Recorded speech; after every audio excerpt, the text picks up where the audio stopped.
Assalamualaikum warahmatullahi wabarakatuh. Di sini kami dari kelompok 7 yang beranggotakan saya sendiri Siti Khotimah dan teman saya Ifatul Hasanah.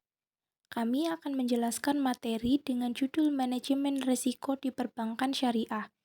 Apa itu resiko? Resiko merupakan terjadinya kemungkinan yang dapat menimbulkan kerugian apabila tidak diantisipasi serta tidak dikelola dengan semestinya.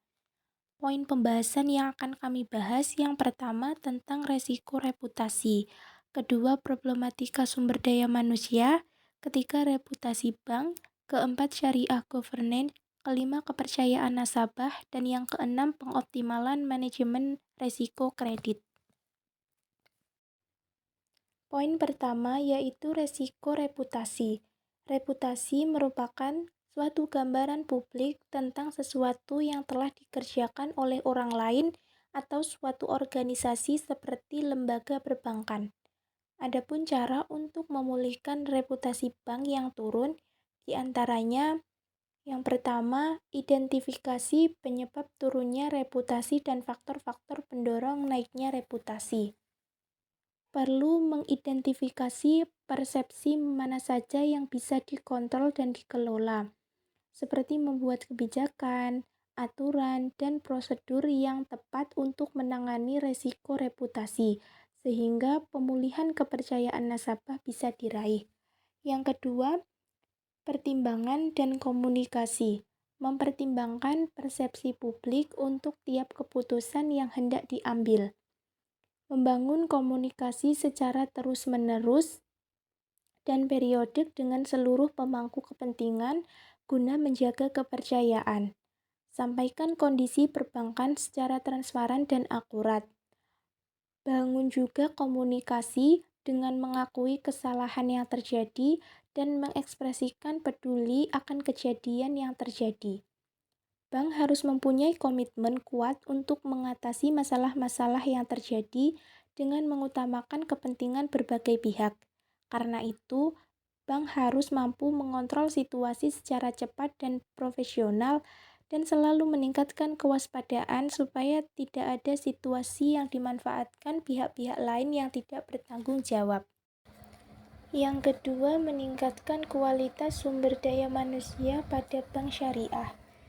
Perbankan syariah merupakan lembaga bank yang dikelola dengan prinsip-prinsip syariah.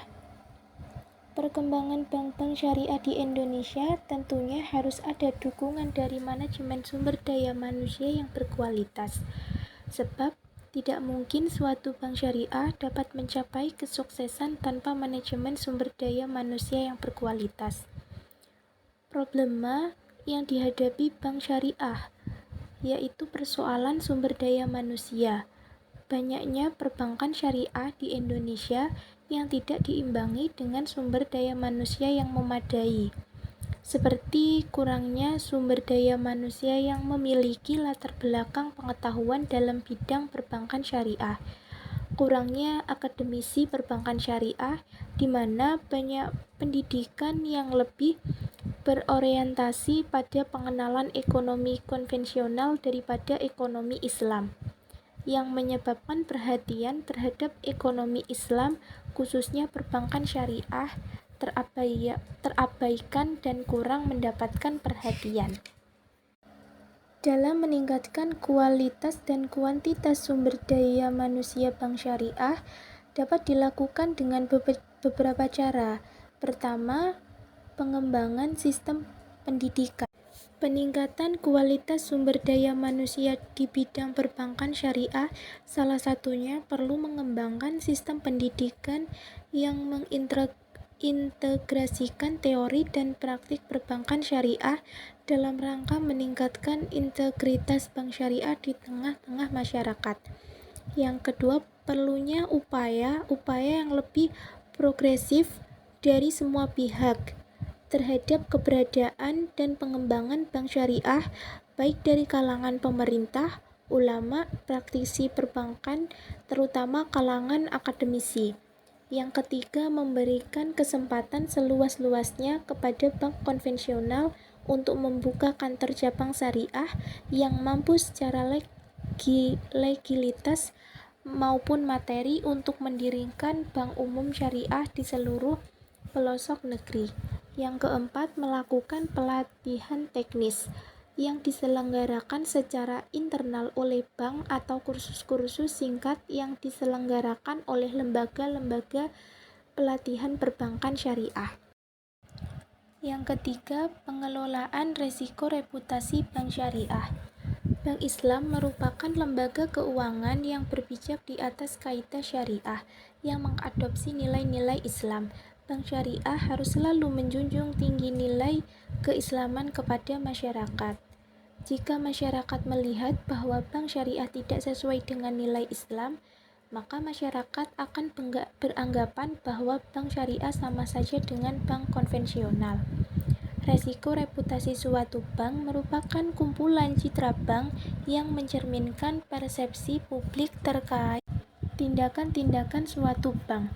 Resiko reputasi suatu bank syariah biasanya terjadi ketika nasabah merasa kecewa kepada bank lalu melakukan protes, baik secara langsung maupun tidak langsung.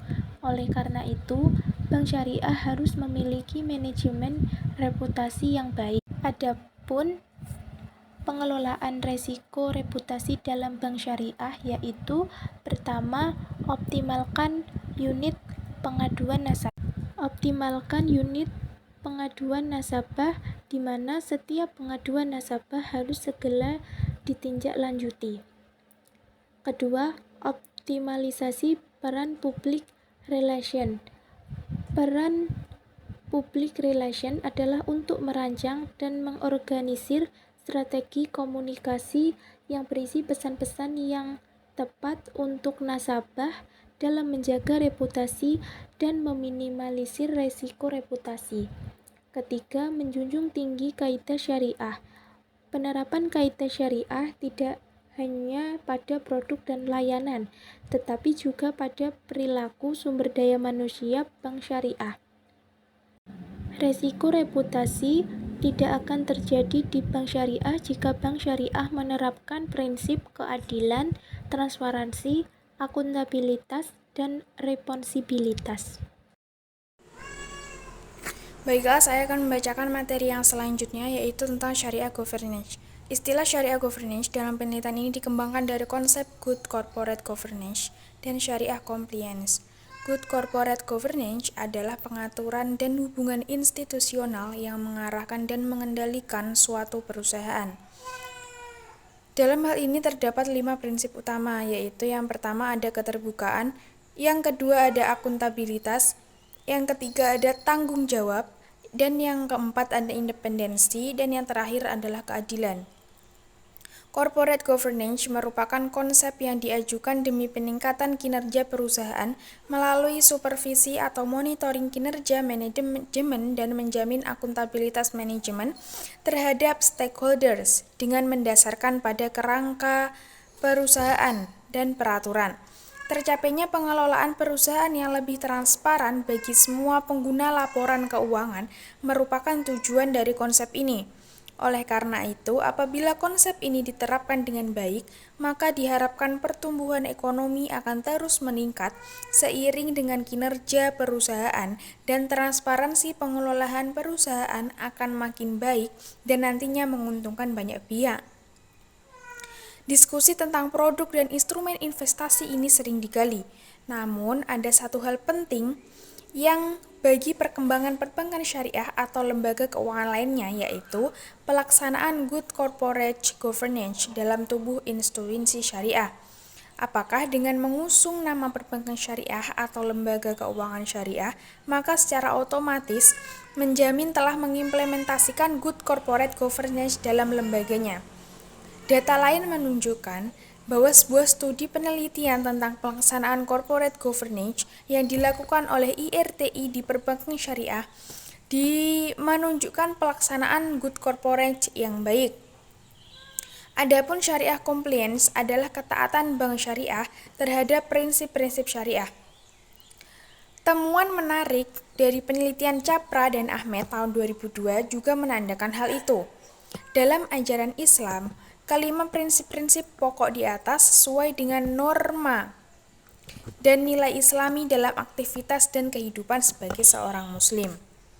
Tujuan pemenuhan prinsip syariah bila dirujuk pada sejarah perkembangan bank syariah, alasan pokok dari keberadaan perbankan syariah adalah munculnya kesadaran masyarakat Muslim yang ingin menjalankan seluruh aktivitasnya sesuai dengan tuntunan Al-Quran dan Sunnah.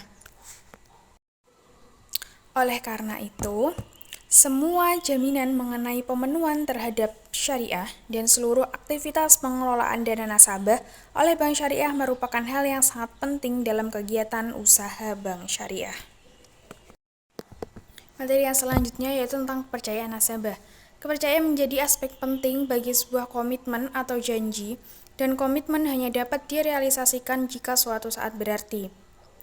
Keyakinan atau kepercayaan adalah faktor penting yang dapat direalisasikan jika suatu saat berarti. Keyakinan ini merupakan faktor penting yang dapat mengatasi kritis dan kesulitan antara rekan bisnis. Selain itu juga merupakan aset penting dalam mengembangkan hubungan jangka panjang antar organisasi. Berikut ini merupakan pendapat para ahli tentang definisi kepercayaan. Yang pertama ada menurut Moorman, Dispenza, and Zalman.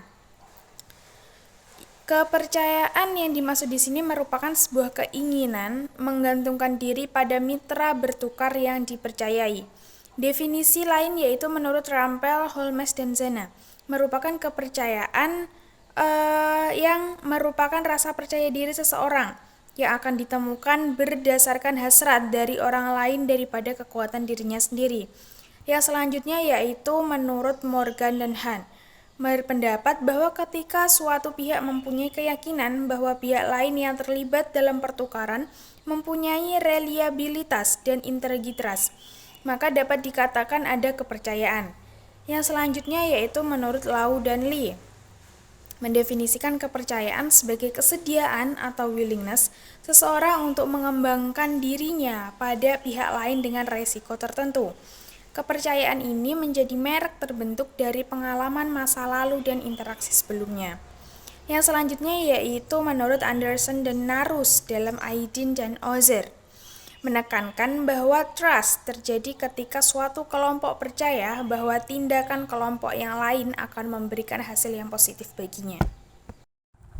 Selanjutnya yaitu materi tentang pengoptimalan manajemen risiko kredit sebagai upaya meminimalisir kredit bermasalah.